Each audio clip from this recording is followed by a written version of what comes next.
बिल्कुल बिल्कुल, देखिए विवेक भी यहाँ पर मौजूद हूँ और ये तस्वीरें आपको दिखाना चाहूंगी। यहाँ से जितने भी सांसद हैं वो निकलकर सामने आ रहे हैं। एक बार कोशिश करेंगे बात करने की। एक बार देखिए किस तरीके से लगातार सांसद जो है वो निकलने की कोशिश करें। एक साध्वी प्रज्ञा ठाकुर है यहाँ पर, देखिए उनसे बात करेंगे। आप क्या कहेंगे आज संसद नया बने? नए भारत का नया संसद भवन अति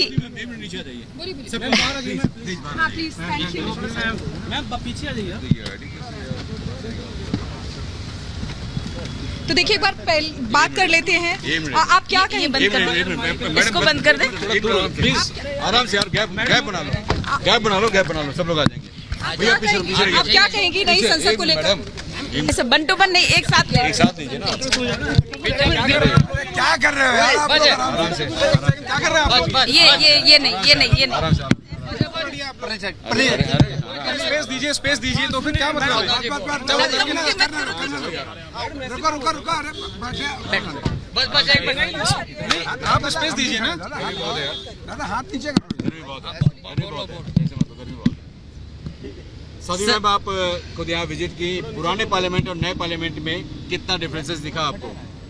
सबसे पहले तो हमारे ये स्वतंत्र भारत की एक नए भारत की नया संसद भवन है। इसमें एक मिनट, कैमरा बंद करो, एक मिनट। चाचा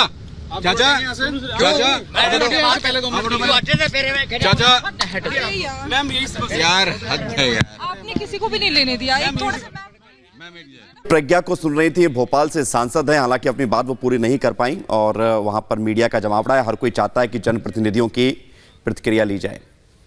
और हमारे तमाम सहयोगी ग्राउंड जीरो पर मौजूद है। सुमित भी हमारे साथ नई संसद से ही जुड़े हुए हैं। सुमित, आज जो तस्वीर देखी, जिस तरह से सिंगोल की स्थापना हुई, प्रधानमंत्री नजर आए, नए भारत का नया संसद भवन और स्वतंत्र भारत का नया संसद भवन हम सबके लिए बहुत ही आनंद की बात है, पूरे देश के लिए सम्मान की बात है।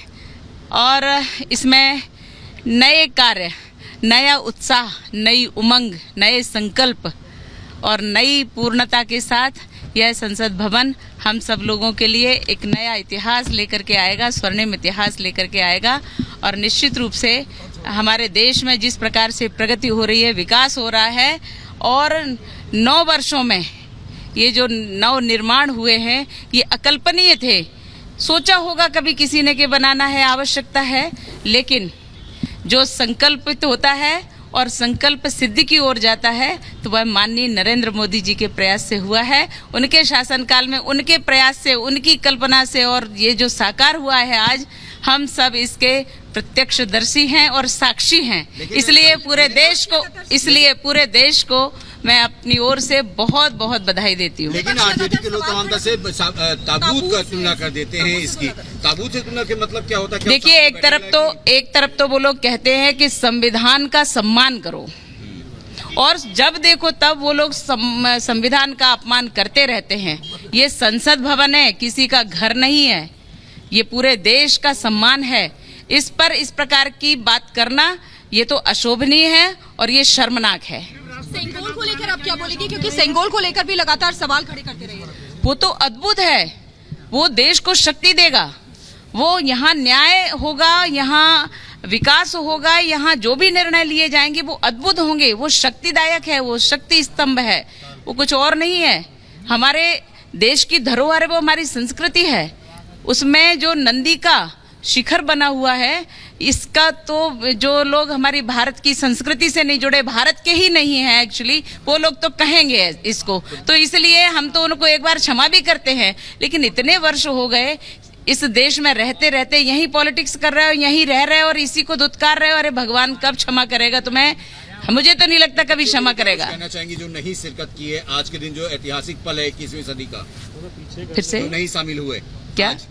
हाँ, वो दुर्भाग्यशाली हैं, क्योंकि ये स्वर्णिम इतिहास है, ये संविधान का वह स्तंभ है। तो राजनीति जो उस पर सवाल भी खड़े हो रहे हैं। साध्वी प्रज्ञा ये कह